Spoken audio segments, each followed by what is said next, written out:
xafladihii kala duwanaa ee loo qabanayay ardayda dugsiyada kala duwan ee dalkan Finland ayaa si habsami leh uga socota dalkan Finland iyadoo laga nasanayo waxbarashadii oo kadibna la isku diyaarinayo bixitaanka fasaxa samarka ayaa ururka raabidada islaamka ee magaalada Faanta ee wadanka Finland uu qabtay xaflad lagu dhiirigelinayo ardayda waxaana ka soo qayb galay ardaydii iyo waalidiintoodii waxaana loo qaybiyay hadiyado kala duwan ardaydaasi oo isugu jira dugsiyada kala duwan ee waxbarashada dalkan Finland ugu horreyn halkaasi waxa ka hadlay Sheekh Maxamed Salaan hadaladiisina waxa ka mid ahaa sidan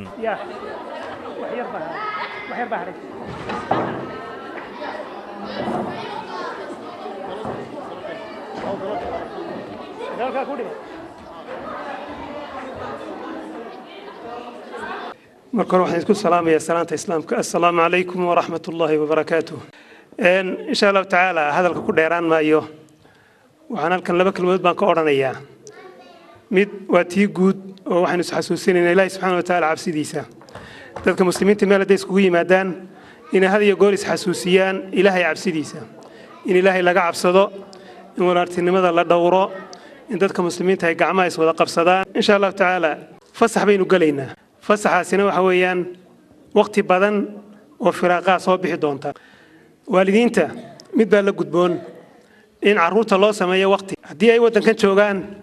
yahay haday maad wadanka ka baxayaan fasax u baxayaanba boosaska ugu horeeya inaynu ku dadaalo weeyaan ma inaynu meelaha hoose ku qanacno weeyaan inaynu ku qanacno meelaha hoose ma aha inaynu ku qanacno meelaha ugu sareeya marka waqtigu waa ordaya waxaan kale u mahad celinayaa waalidiinta waxaan leeyahay diinta islaamka wax badan ay ka hadashay cilmigu waa nuur waana wax xaqiiqo ah waxaan rabaa inaan caruurta u sheego iyo waalidiintaba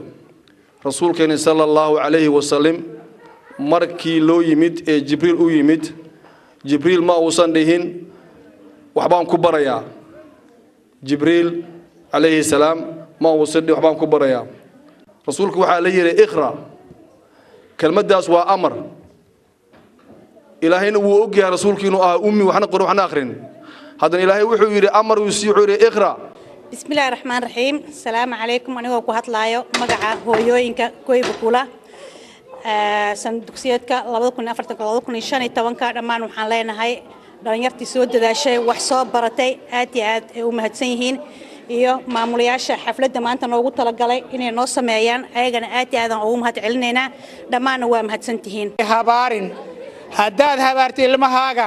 waad la helaysaa haddaad u ducaysidna ilmihii ducadii waad la helaysaa marka maadaama uu labadiiba markuu helayo waalidka waxa looga baahan yahay mar walba inuu ducada ku dadaalo Maxamed Muuse Universal TV waqooyiga Yurub Finland